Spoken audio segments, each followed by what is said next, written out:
Electrons they दिए गए और उन इलेक्ट्रॉन्स को आपको वेरियस ऑर्बिटल में अरेंज करना है। तो वो इलेक्ट्रॉन का अरेंज करने के पीछे बहुत सारे रूल्स होते।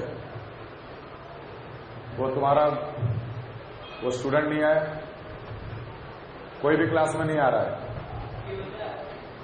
बाहर गया है। ऐसे समझना कि आपको इलेक्ट्रॉन्स दे दिए गए हैं और उसको आपको एटम के अंदर अरेंज करना है। That is called electronic configuration.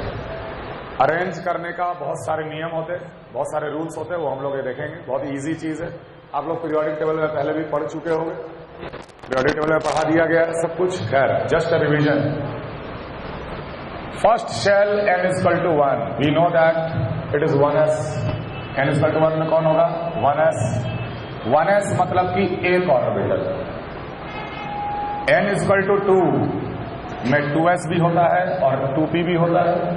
2s का एक ऑर्बिटल, लेकिन 2p के आप मानोगे 3 orbital, px py pz। 2p orbital कितने प्रकार के होते हैं? 3। n is equal to 3, similarly it has 3s, it has 3p, it has 3d। 3s में एक ऑर्बिटल, 3p में 3 ऑर्बिटल और 3d में 5 ऑर्बिटल, क्योंकि 3d या d ऑर्बिटल 5 डिफरेंट टाइप्स के होते हैं, 5 डिफरेंट ओरिएंटेशन के होते हैं। n इज इक्वल टू 4 में similarly 4s, 4p, 4d, 4f, 4s। f कितने प्रकार का होगा? 1 2 3 4 5 6 7 7 टाइप्स के होंगे। नोट कीजिए, each orbital can occupy maximum of 2 electrons. Each orbital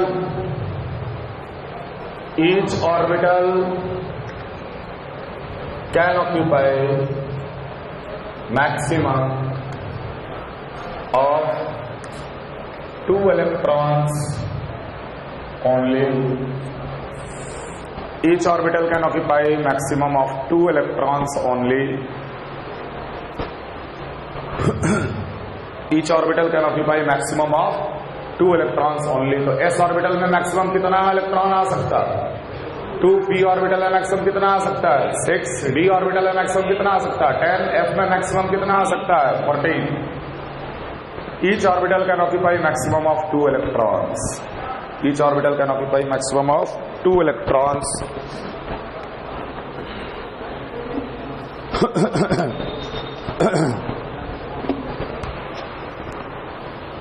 Now, electrons are filled according to above principle. Now, what is above principle? Above principle कहता है the electrons are arranged in their increasing order of the energy of the orbital. Electrons are filled according to the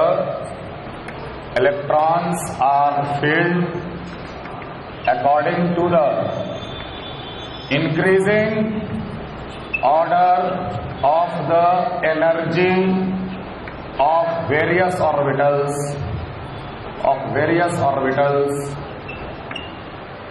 सबसे पहले lowest energy वाला orbital भरेगा, उसके बाद फिर next higher, फिर नेक्स्ट हायर, फिर next higher. In the increasing order of the energy of various orbitals the electrons get filled up. Now, energy of orbital is directly proportional to its n plus l value. Orbital का n plus l value के directly proportional होता है energy. जैसे मान लो हम तुम्हारे सामने बोले कि एनर्जी का ऑर्डर अगर हम तुमसे बोले 2s 2p, तो 2s मतलब 2 plus 0, l वैल्यू s का क्या होता है? 0, l वैल्यू p का क्या होता है? 1, तो 2 plus 0 is 2, 2 plus 1 is 3, 3 is greater, therefore the energy is greater. Suppose I say 4s 3d, 4s 4p या 3d, चलो 3d, 4 plus 0 4, 3 plus 2, l का वैल्यू 2 मतलब d ऑर्बिटल, 3 plus 2 5, यहाँ आ रहा 4, 3d will be of greater energy than 4s. Is this clear? If the n plus L value is same, if the n plus L value is same, then higher n has higher energy. Higher n has higher energy. जैसे मान लो हम तुमसे बोले 3D और 4P, 3 plus 2 5, P का L value 1, 4 plus 1 5, n plus L value दोनों का same आ गया. जिसका n वैल्यू ज्यादा है उसका एनर्जी ज्यादा होगा. 4P का एनर्जी 3D से ज्यादा. Anyway, the electrons are filled up in the increasing order of their energy, and the energy is directly proportional to n plus L value. इसका बहुत ही सिंपल सा एक शॉर्टकट कि पहला शेल में 1s, दूसरे में 2s 2p, तीसरे में 3s 3p 3d, चौथे में 4s 4p 4d 4f, 5s 5p 5d 5f, 6s 6p 6d 6f. आगे भी जाएगा. डायगोनल ड्रॉ करना है, पैरेलल डायगोनल. 1s को काटा, दूसरा डायगोनल पैरेलल, एकदम पैरेलल ड्रॉ करना है. 2s को काटा, 2s के बाद 2p 3s को काटा, फिर 3p 4s को काटा, फिर 3d 4p 5s को काटा. Then like this. समझ में आ रहा है? तो एनर्जी का ऑर्डर क्या हो गया? ध्यान देना, टेल से हेड की ओर मूव करना है. टेल से हेड की ओर मूव किए 1s लेस देन, फिर टेल से हेड की ओर मूव किए तो कौन मिला? 2s लेस देन, फिर टेल से हेड की ओर मूव किए तो 2p then 3s, 2p then 3s less than, 3s के बाद गया 3p then 4s, 3p then 4s, 3d then 4p, 3d 4p 5s and so on. तो ये जो तरीका है ये n प्लस एल रूल को बिल्कुल टेक केयर करते हुए इंक्रीजिंग ऑर्डर में ये ऑर्बिटल्स अरेंज है. Is this clear?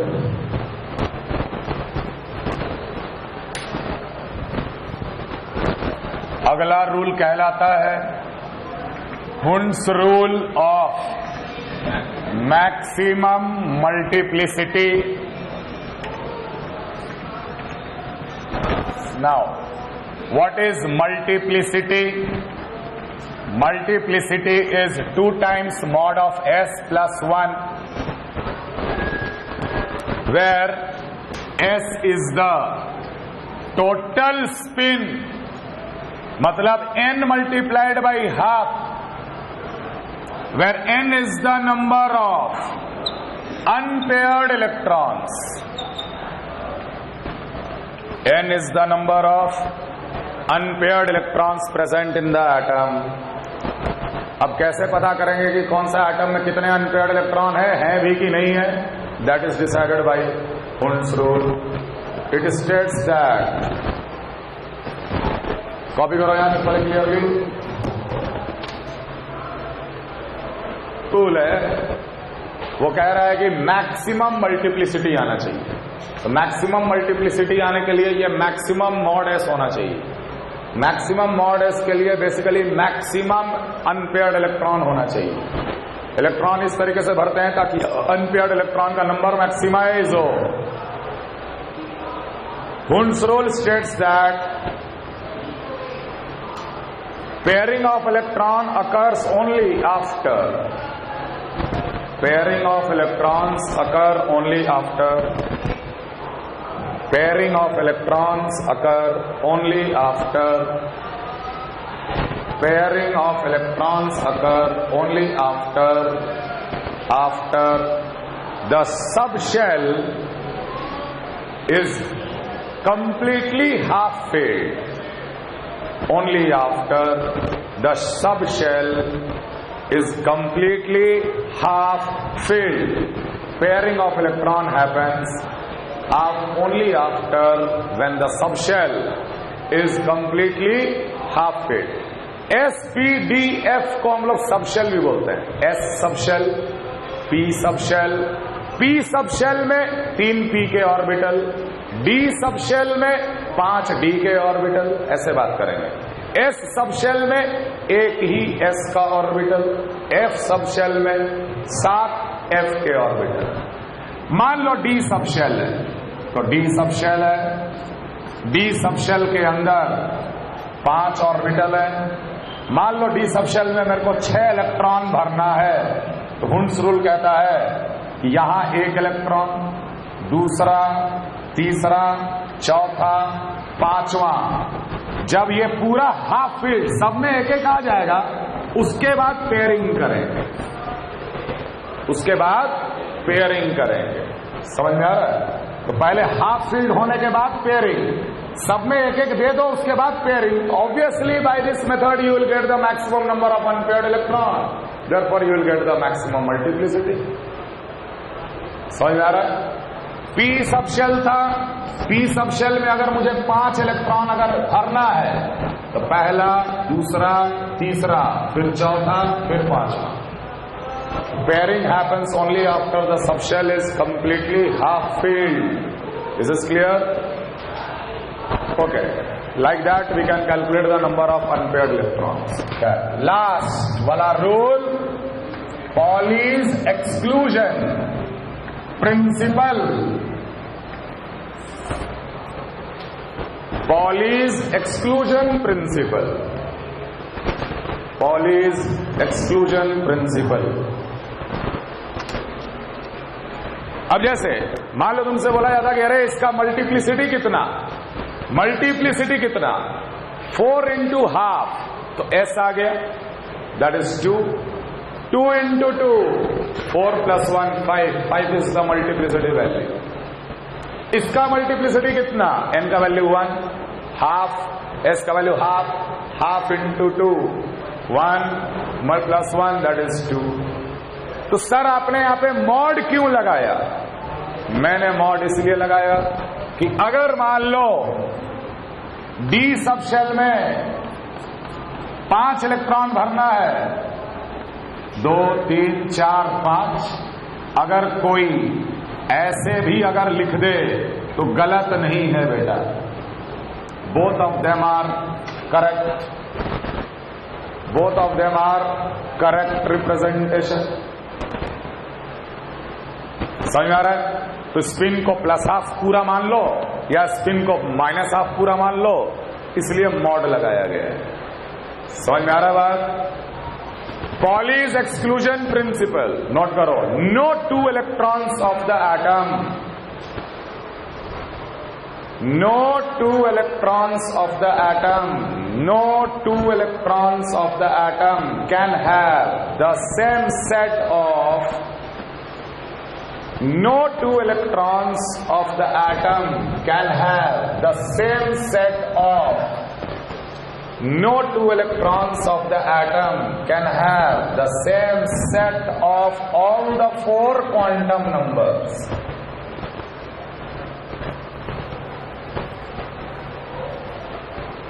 No 2 electrons of the atom can have the same set of all the 4 quantum number. एक ही एटम का 2 इलेक्ट्रॉन के 4 क्वांटम नंबर कभी भी सेम एग्जैक्टली नहीं हो सकते। जैसे मान ले, सपोज कर ये डी सबशेल है, डी सबशेल में 2 इलेक्ट्रॉन है, एक ही बॉक्स के अंदर 2 इलेक्ट्रॉन है। मान ले ये बॉक्स का m वैल्यू +1 है, मान ले ये 3D था। हमको लिखना है दोनों इलेक्ट्रॉन का क्वांटम नंबर। फर्स्ट इलेक्ट्रॉन का n वैल्यू कितना, 3, 3D में है तो 3, l वैल्यू कितना, 2, d का l वैल्यू हमेशा 2 होता है, m वैल्यू कितना, +1, s वैल्यू कितना, मान लेते हैं +½ मान लेते हैं कि उसका +½ है quantum spin quantum number. Second electron n = 3, l = 2, m अभी भी +1, लेकिन ध्यान रहे पॉलीज एक्सक्लूजन प्रिंसिपल के कारण s क्या होना चाहिए, यहां कम से कम अंतर आ गया। तो हमेशा ध्यान रखना कि whenever 2 electron is present in a particular orbital, it is always of opposite spin. Whenever the 2 electrons are present in a particular orbital, it will be of always a opposite spin. एक orbital में maximum 2 electron हो सकते हैं और वो दोनों opposite spin के होने चाहिए। ऐसा में स्पिन एंगुलर मोमेंट कैंसल होता है और सिस्टम स्टेबलाइज होता है। मान लो कि ये इलेक्ट्रॉन था, स्पिन कर रहा क्लॉकवाइज, दूसरा भी इलेक्ट्रॉन था, स्पिन कर रहा है क्लॉकवाइज। मान लो इसका स्पिन एंगुलर मोमेंट इस डायरेक्शन में, तो यार इसका भी तो इसी डायरेक्शन में होगा। दोनों का स्पिन सेम है तो दोनों का स्पिन मैग्नेटिक मोमेंट भी तो सेम होगा। दोनों मैग्नेटिक मोमेंट ऐड हो जाते, देयरफॉर लेस स्टेबल। लेकिन अगर एक ऐसे घूम रहा हो और दूसरा अगर मान लो ऐसे घूम रहा हो, तो एक का मोमेंट दूसरा मोमेंट क्या करेगा? Cancel. Spin moment gets cancelled, therefore they are stable in such condition. So whenever 2 electrons are present in a particular orbital, they should be of opposite spin, because the spin magnetic moment gets cancelled and it becomes stable. Clear? Clear? The maximum number of electron in a shell is always 2n square. It is always 2n square. Number of subshell, number of orbital in a subshell is always equal to 2l plus 1. Number of orbital in a subshell is always equal to 2l plus 1. अगर l 1 है तो number आएगा 3, p के 3 orbitals होते। l अगर 2 है तो आएगा 5, l अगर 0 है s ऑर्बिटल तो आएगा only 1 type 1. So number of या maximum number of electrons in a subshell will be always equal to 2 into 2l plus 1. क्योंकि एक ऑर्बिटल में 2 इलेक्ट्रॉन, तो 2l plus 1 ऑर्बिटल अगर मौजूद है तो this multiplied by 2. Total number of orbitals present in a shell is always n square, और इसीलिए फॉर्मूला बना 2n स्क्वायर, क्योंकि एक ऑर्बिटल में 2 electron, 2n square. Total number of orbital present से 1s में कितने ऑर्बिटल हैं? ओनली 1. 2s में कितने ऑर्बिटल हैं? 4. एक तो 2s का और 3 2p का, टोटल 4. 3s में टोटल कितना? 3 स्क्वायर 9. 5d का, 3p का और 1s का. समझ में आ रहा है? ये सब छोटे छोटे फॉर्मूले भी आप ध्यान में रखिए. Any ion has unpaired electron, then it must be colored ion and it will be paramagnetic. Paramagnetic in nature. What is paramagnetic behavior? Getting attracted in a magnetic field, getting attracted in a magnetic field. If the ion does not have any unpaired electron, it will be colorless and diamagnetic in nature.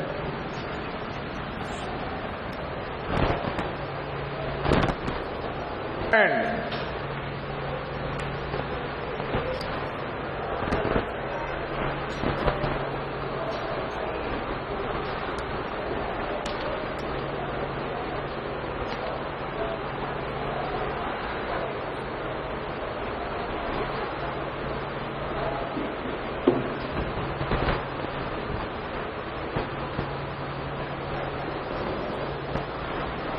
ये ion से related property है, क्योंकि unpaired electron होने के कारण unpaired electron transition करता है। Transition करने के कारण वो इलेक्ट्रोमैग्नेटिक रेडिएशन के रूप में लाइट को एमिट करता है, इसलिए हम लोग को आयन कैसा दिखता है, कलर्ड।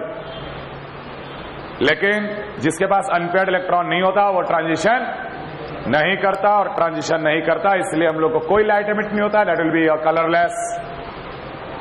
अनपेयर्ड इलेक्ट्रॉन है तो पैरामैग्नेटिक, अनपेयर्ड इलेक्ट्रॉन नहीं है तो diamagnetic. Magnetic moment mu under root of n into n plus 2bm, where n is the number of unpaired electron। चलो अब कुछ सवाल करेंगे हम लोग। Right the electronic configuration of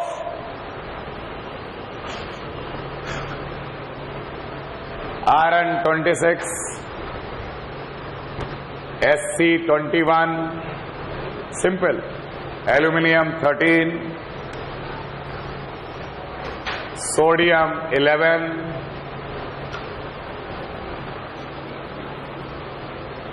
second question, select which ion is colored, Fe+2, Cu+, scandium+3, Mn2+। तीसरा सवाल, a transition metal cation X+3 has a magnetic moment of √35 bm. What is its atomic number?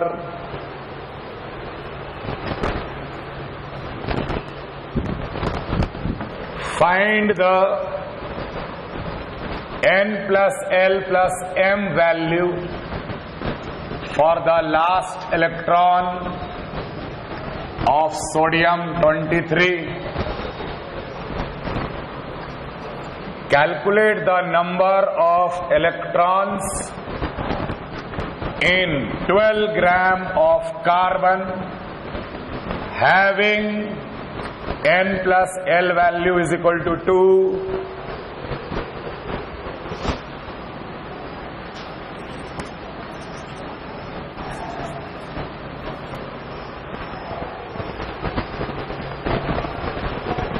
Increasing order में 1s2, s में 2 electron गया, उसके बाद next orbital कौन है, 2s, 2s में भी कितना जाएगा, 2, नेक्स्ट कौन, 2p, energy wise increasing energy का ऑर्डर 2p6, फिर आएगा 3s एनर्जी में नेक्स्ट, 3s में भी 2 इलेक्ट्रॉन, s में मैक्सिमम 2 इलेक्ट्रॉन, p में 6, D में 10 और F में 14। इस तरीके से इंक्रीजिंग ऑर्डर में हम लोग ऑर्बिटल को भरते चले जा रहे हैं। 3s2, 3p6, 2 2 4 6 10 2 12, 3p6, फिर आया 4s2, 3p के बाद नेक्स्ट है 4s, उसमें 2 इलेक्ट्रॉन चले गए।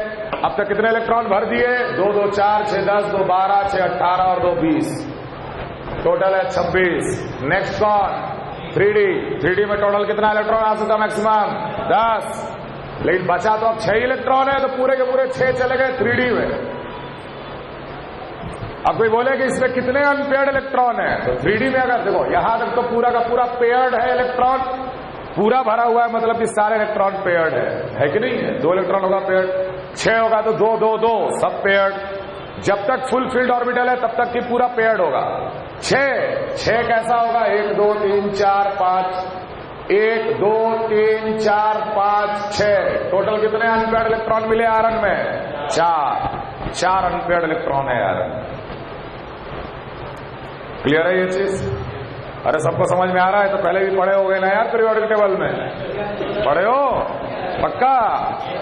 चलो फिर भी scandium 21, 1s2, 2s2, 2p6, 3s2, 3p6, 4s2, यहां तक कितना भर दिए? 20। 4s2 तक 20, 2 2 4 6 10 2 12 6 18 और 2 20, एक बचा। तो 3D में कितना? 1, और 1 इलेक्ट्रॉन अगर है ऑर्बिटल में तो अनपेयर्ड होगा। स्कैंडियम में एक अनपेयर्ड इलेक्ट्रॉन। उसी तरह एल्युमिनियम, सोडियम कर लोगे। एल्युमिनियम में कितना आएगा? 1s2, 2s2, 2p6, 10 हो गया। 3 बचा है, 3s2, 3p1। कितने अनपेयर्ड इलेक्ट्रॉन है एल्युमिनियम न्यूट्रल में? क्लियर है ना? ठीक लिखा हुआ है, लिखा हुआ है ठीक। चलो सोडियम 1s2, 2s2, 2p6, 10, उसके बाद 3s1, इसके पास भी एक unpaired electron. Select which ion is coloured. ध्यान रखना, रिमूवल ऑफ इलेक्ट्रॉन और addition of electron is always done in the valence shell. If the valence shell has s, p, d, f, चारों है मान लो वैलेंस शेल में, valence shell में चारों हैं, तो सबसे पहले हम लोग F से निकालेंगे इलेक्ट्रॉन। F नहीं है तो D से निकालेंगे इलेक्ट्रॉन। D नहीं है तो P से निकालेंगे इलेक्ट्रॉन। अगर P नहीं है तभी S से निकालेंगे electron. Suppose 3s, 3p, 3d, मुझे इलेक्ट्रॉन निकालना है तो हम 3d से निकालेंगे पहले। 3d नहीं है तो 3p जाएंगे, 3p नहीं है तो ही 3s में जाएंगे। मान लो fourth shell is the valence shell, 4s, 4p, 4d, 4f। समझ में आ रहा है? यह इलेक्ट्रॉन अगर डालना भी है इसी ऑर्डर में डालना है। आयरन +2, आयरन का इलेक्ट्रॉनिक कॉन्फ़िगरेशन कहां है? 4s2, 3d6। ये तो 26 इलेक्ट्रॉन वाला आयरन है। 2 इलेक्ट्रॉन निकालना है, कहां से निकलेगा? इसका वैलेंस शेल कौन है? 4। The maximum n value represent the valence shell. The maximum n value represent the max, ये नहीं कि जो बाद में वो वैलेंस शेल, जो मैक्सिमम प्रिंसिपल क्वांटम नंबर है वो valence shell. Valence shell 4, fourth में सिर्फ 4s है, 2 इलेक्ट्रॉन हटाना है, हटा के लिख दिए 4s0। यही इलेक्ट्रॉनिक कॉन्फ़िगरेशन हो गया Fe2+ का। ठीक, 3d6, 6 अरेंजमेंट। कितने अनपेयर्ड इलेक्ट्रॉन थे? 4 अनपेयर्ड इलेक्ट्रॉन। उसी तरीके से कॉपर का निकालो, स्कैंडियम का निकालो, Mn का निकालो। कितने कितने अनपेयर्ड इलेक्ट्रॉन आ रहे हैं देखो। स्कैंडियम में कितने आए? नहीं, कॉपर प्लस में कितना आया? कॉपर का इलेक्ट्रॉनिक कॉन्फ़िगरेशन क्या? 4s1, 3d10। पढ़े हो? अभी बताएं, ध्यान दो। Half filled and fully filled orbitals are highly stable in nature due to exchange energy। जैसे मान लो 1 2 3 4, D के पास बिल्कुल हाफ फील्ड ऑर्बिटल है, D5 बोलेंगे कंप्लीटली हाफ फील्ड है। P3, P के पास अगर 3 इलेक्ट्रॉन है कंप्लीटली हाफ फील्ड है। या अगर D10, 2 2 4 2 6 2 8 2 10, D10 फुल्ली फील्ड है। P6 fully field. Such kind of configuration किसी भी एटम में आता है तो वो एटम हाईली स्टेबल होता है because of exchange energy. Remember, all the 5d orbitals are of same energy, therefore they are called degenerate orbitals.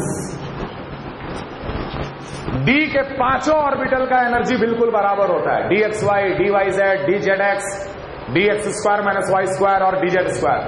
पांचों ऑर्बिटल का एनर्जी बिल्कुल बराबर होता है. इसी कारण से पहले एक एक इलेक्ट्रॉन सब में जाता है और उसके बाद पेयरिंग हम लोग चालू करते हैं. तो orbitals having same energy are called degenerate orbital. So d sub shell have 5d degenerate orbitals. p sub shell में px, py, pz, they are also of the same energy, they are also degenerate orbital. 3p के orbital degenerate orbital, 5d के orbital degenerate orbital. सारे orbital का energy same. तो होता क्या है कि जब सब में सेम नंबर ऑफ इलेक्ट्रॉन है, सबका एनर्जी एग्जैक्टली सेम है, ये इलेक्ट्रॉन जंप करता है, यहां एक्सचेंज किया, ये यहां गया, ये यहां चला गया, यहां से भी एक्सचेंज कर सकता, यहां से भी एक्सचेंज कर सकता, यहां से भी एक्सचेंज कर सकता. ये वाला इलेक्ट्रॉन कितने पोजीशन एक्सचेंज किया? 4. ये कितना कर सकता है? 3. ये कितना करेगा? 2. ये कितना करेगा? 1. 4 3 2 1. 4 3 7 2 9 और 1. 10 एक्सचेंजेस आर पॉसिबल. हाँ, दूसरा लाइन, दूसरा वाला का एक्सचेंज तो इधर हम काउंट कर ही लिए. नया एक्सचेंज, समझ आ रहा? They exchange their position and due to this exchange energy is liberated. Half filled में 2 जूल्स, समझ आ रहा है? ऐसे वैल्यूज भी होते हैं. एनर्जी लिबरेट होता है, exchange energy. Therefore half filled and full filled configurations are highly stable. जैसे स्टेबिलिटी ऑर्डर भी लिख लो. स्टेबिलिटी ऑर्डर सबसे ज्यादा स्टेबल होता है P6, उसके बाद होता है D10, उसके बाद होता है P3, उसके बाद होता है D5. P का हाफ फील्ड और फुल फील्ड ज्यादा स्टेबल होता है D से. तो वही जब हम लोग कॉपर का इलेक्ट्रॉनिक कॉन्फ़िगरेशन, कॉपर क्या होता है? Atomic number 29. जब इलेक्ट्रॉनिक कॉन्फ़िगरेशन लिखोगे कॉपर का तो लास्ट में आएगा 4s2 3d9. 4s2, क्योंकि 4s2 तक तो 20 हो जाता, उसके बाद 3d में 10 इलेक्ट्रॉन आ सकता है, लिखोगे तो 4s2 3d9. लेकिन अगर एक इलेक्ट्रॉन इधर से हम जंप करा दें तो ये फुल फील्ड ऑर्बिटल हो जाएगा और फुल फील्ड होने के बाद ये स्टेबल हो जाएगा. इसलिए 4s1 3d10. हाँ, किसमें? 4s1 कहां पे था? नहीं नहीं नहीं, ऐसा नहीं. ये नहीं कि जबरदस्ती हम लोग को हाफ फील्ड और फुल फील्ड बनाना है. It is just a explanation for the existing electronic configuration. Chromium में, कॉपर में एक्सेप्शन आता है. क्रोमियम का होता है 24. 1s2 2s2 2p6 3s2 3p6 4s2 3d4. अगर इसे एक इलेक्ट्रॉन अब मिल जाए तो हो जाएगा 3d5. इसीलिए 4s1 3d5 is chromium 24. Copper is also 4s1 3d10. ऐसे एक्सेप्शन पीरियोडिक टेबल में भरे पड़े हैं. 2 याद रखो, chromium, copper. Reason? Half filled, full filled. Nitrogen का एटॉमिक नंबर कितना है? 7. नाइट्रोजन इसीलिए हाईली स्टेबल होता है. 1s2 2s2 2p3. P में half field, nitrogen has a very stable electronic configuration. इसका आयनाइजेशन पोटेंशियल ज्यादा आएगा अगल बगल वाले नेबर से.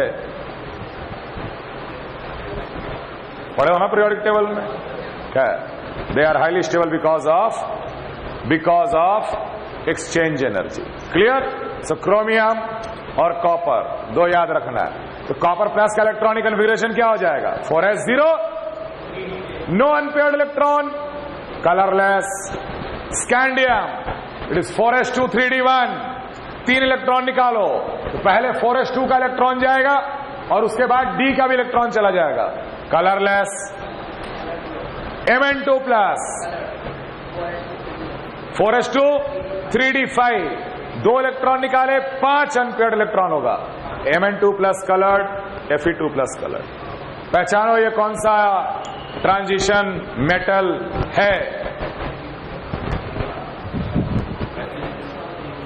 मैग्नेटिक मोमेंट दिया रूट 35 भी है मैग्नेटिक मोमेंट। मैग्नेटिक मोमेंट क्या होता? Under root of n into n plus n का वैल्यू कितना? 5 अनपेयर्ड इलेक्ट्रॉन है इसके पास। और ये 5 अनपेयर्ड इलेक्ट्रॉन कैसे आया? 3 इलेक्ट्रॉन हटाने के बाद। अगर ये ट्रांजिशन मेटल है तो 4s2 इसका भरा होगा न्यूट्रल, आयन नहीं, मेटल एटम 4s2। तो 3D में कितना होना चाहिए कि 3 इलेक्ट्रॉन हटाने के बाद 5 बच जाए?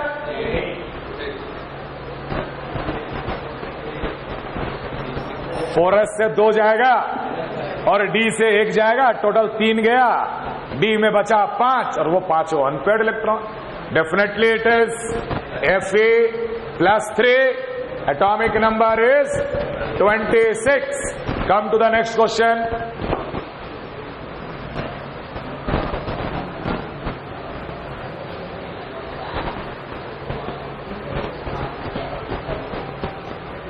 Of the sodium 23. Electronic configuration लिखो।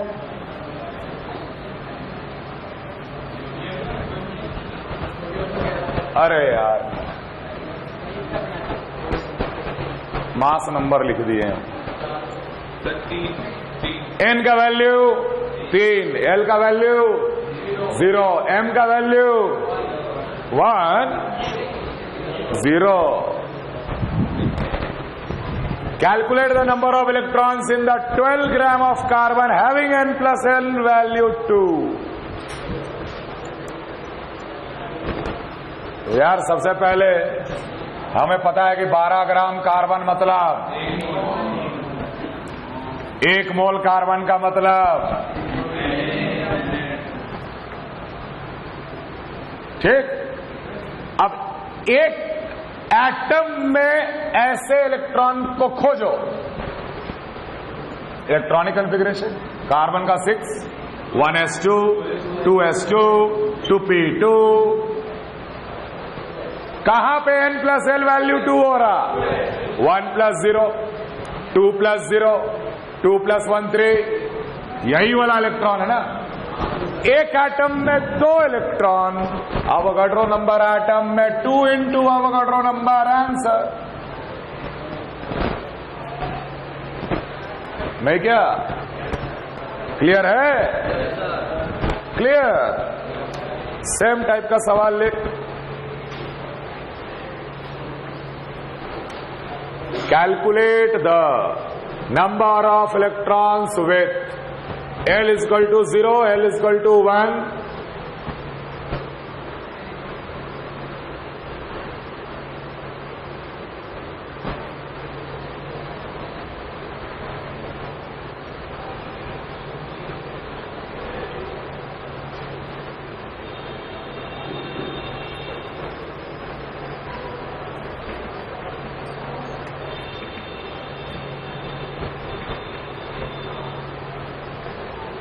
In chromium 24,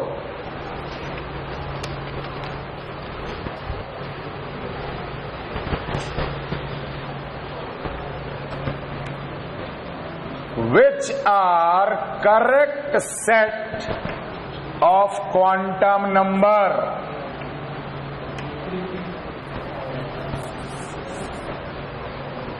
NLM?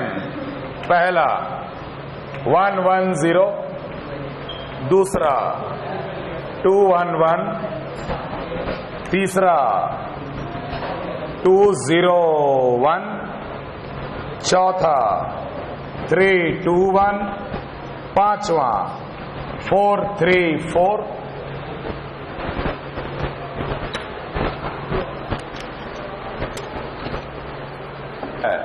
अलग अलग अलग अलग क्रोमियम 24 का electronic configuration 1s2 2s2 2p6 3s2 3p6 4s1 3d4 4s1 3d5 L0 माने कौन? S 2 2 4 2 6 1 7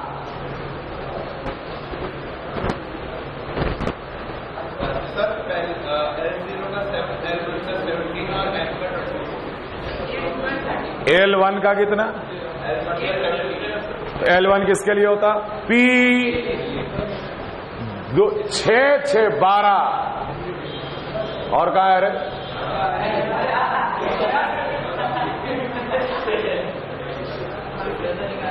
M0